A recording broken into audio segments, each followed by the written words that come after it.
Hello, Des here, and thank you so much for joining me in this video where I'm going to share with you my 3 tips for eating healthily after 50. Now, before I get into that, let me just tell you a little bit about my eating journey, so to speak. So I'm 67 years old. I was born in the 50s when rationing was still in operation in the UK. That isn't to excuse the plain food that I liked to eat, which was basically plain pasta with cheese and butter, no tomato sauce. The only sort of slightly more exotic food that I would eat would be the Vienna sausages that my father used to cook with Polish mustard. And I also absolutely loved toast with this plum spread that he used to get from the Polish shop near where we lived. But apart from that, my food tastes were pretty boring.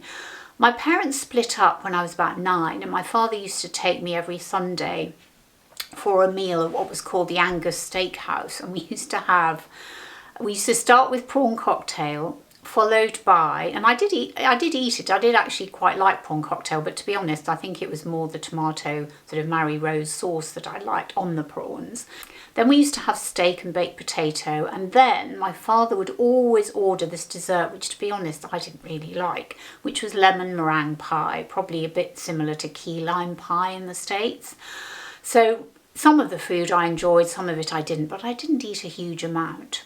It was around that time, perhaps in my early teens, that I started to use food as comfort, and I would eat my way through lots of chocolate bars, and I would eat a whole packet of Jacob's cream crackers with butter and jam after dinner. So I have always struggled to find a good balance between eating the foods I love and eating healthily. As I mentioned in my exercise video, which I'll link up here in the corner for you and down below in the description box, because I'm not sporty and I never really exercised, I did really struggle with my weight. So as well as eating comfort food, I was also not moving. So I was putting weight on quite considerably, and I'm only small. So if I put on a couple of stones, which is about 28 pounds, it didn't look good on me because my frame is too small to support that. And of course, when you're smaller framed, you don't need as many calories. So if you are eating far too many calories for your body, and I'll come on to calories a bit later, then you are going to start putting weight on.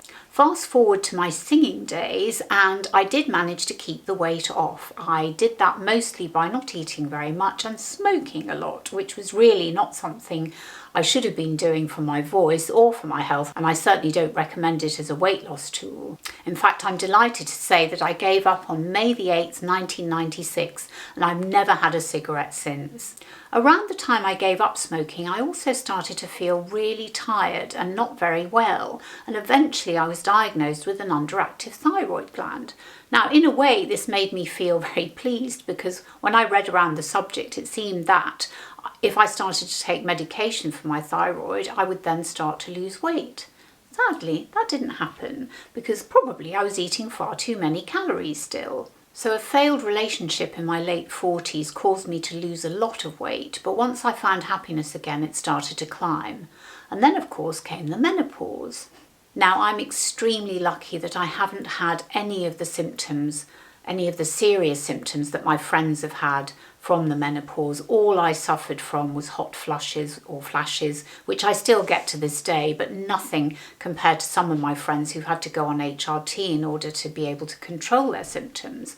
But that didn't happen to me, so I can't really use the menopause as a massive excuse for any of the weight that I've put on over the years. So one of the symptoms of an underactive thyroid gland is high cholesterol.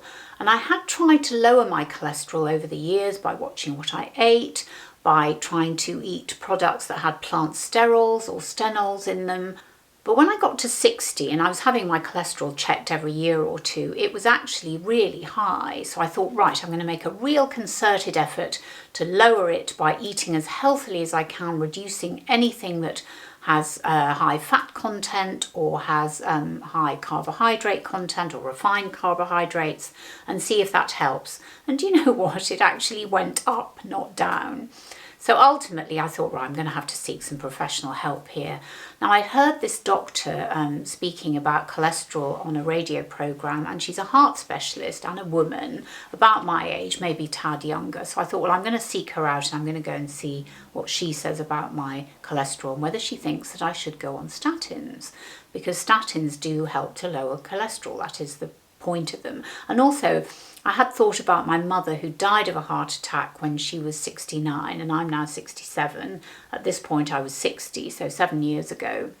I didn't want to follow my mum and die of a heart attack at such a young age, although it has to be said she did drink too much, she smoked and she ate too much and she was overweight. But even so, I just wanted to be sure that that wasn't going to happen to me. So I went to see the specialist, and she said, on balance, having looked at my history and checked my bloods and all of that, she said, on balance, I think it would be a good idea for you to go on statins.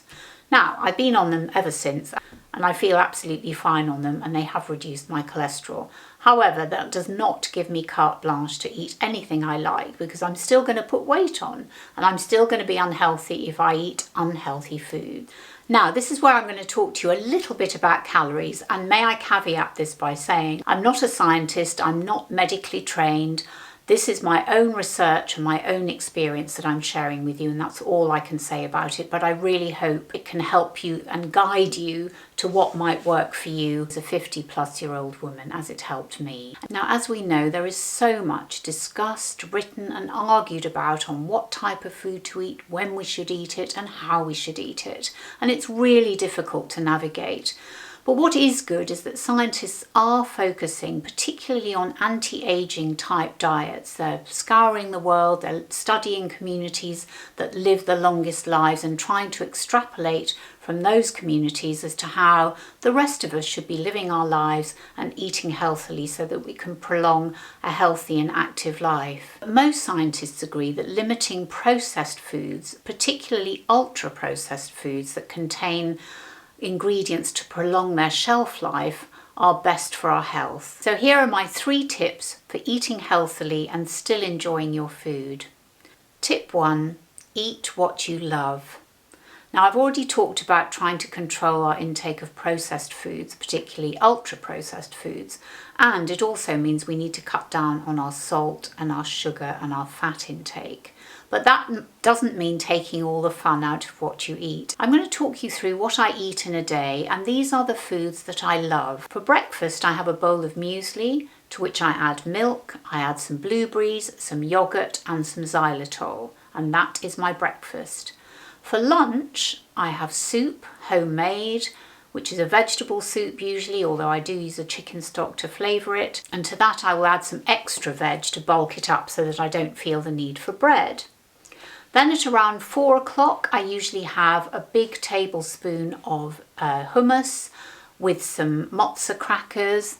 And then for dinner, I'll have whatever I'm cooking or my husband's cooking, because he is a very good cook, and that will mean fish or meat or chicken with some vegetables. And then probably later on I quite fancy a little sweetie thing, so I might have some frozen raspberries with some yogurt, or I might have a few squares of chocolate. Oh, and a small glass of wine, which I drink from a very small glass. So the takeaway from tip 1 is to not deny yourself the food that you love, because if you do that, you will not stick to a healthy eating. Have what you like, but it is the key thing, eat in moderation. I use small plates, small bowls, small glasses so that I'm not tempted to overeat the foods that I love. That takes me neatly on to step 2, control your portions.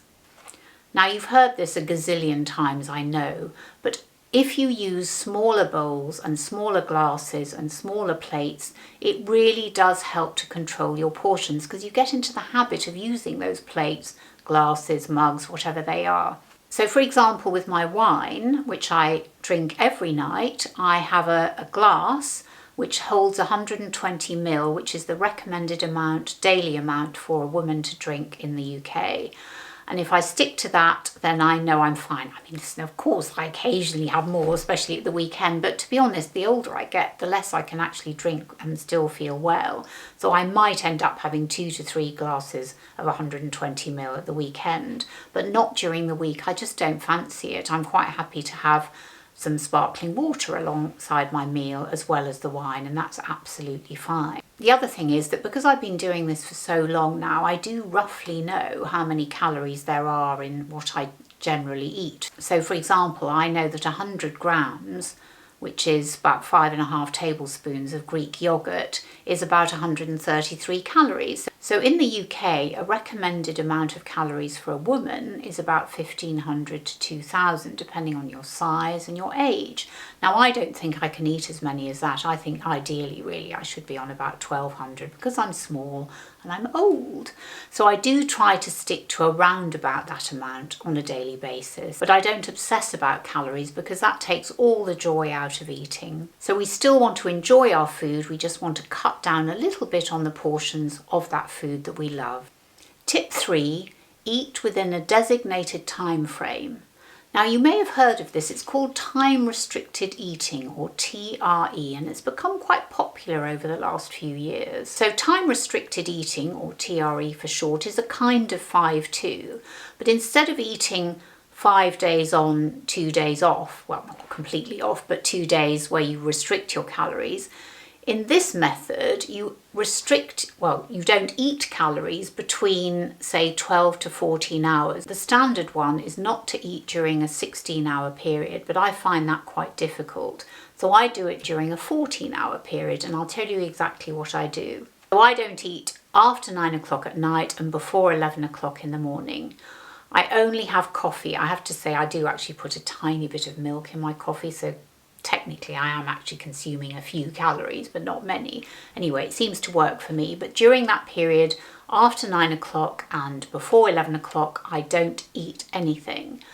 And then I eat what I have just described. So I'll have my yogurt and muesli in the morning, well, at 11 o'clock, then my lunch probably about 1:30 or 2, I have my soup, and then then I have my snack at 4 and my dinner at around 8 o'clock or 7:30. And I find that I can manage that really, really well.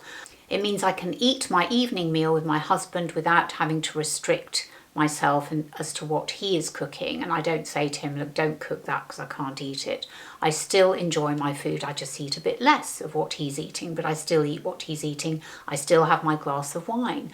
And it really does seem to work. And I've been doing this kind of regime since the pandemic began and I started working at home.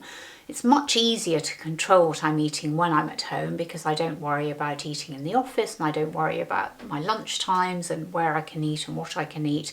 And it's actually worked really well for me because I haven't put any weight on since I've been working at home. And I know it's keeping me healthy. I had to have my bloods checked about a year ago because I found that my hair was falling out a bit, or at least I was starting to lose a bit of hair at the front here. So my doctor sent me to get my bloods checked, and luckily the only thing I was deficient in was zinc. So I take a zinc supplement now, but everything else was fine. So I must have been eating healthily, otherwise there would have been some more deficiencies. So I know that these 3 tips, to eat what you love, control your portions, and eat within a restricted time frame, are all helping to keep me healthy in my 60s and beyond. Thank you so much for watching. I really hope you've enjoyed this video, and if you have enjoyed it, you might enjoy my other video about keeping healthy after 50, and that's my exercise video, which I'll link up here in the corner for you and down below in the description box. I've also done a video on my hair loss journey, and I'll also link that up in the corner for you and down below in the description box.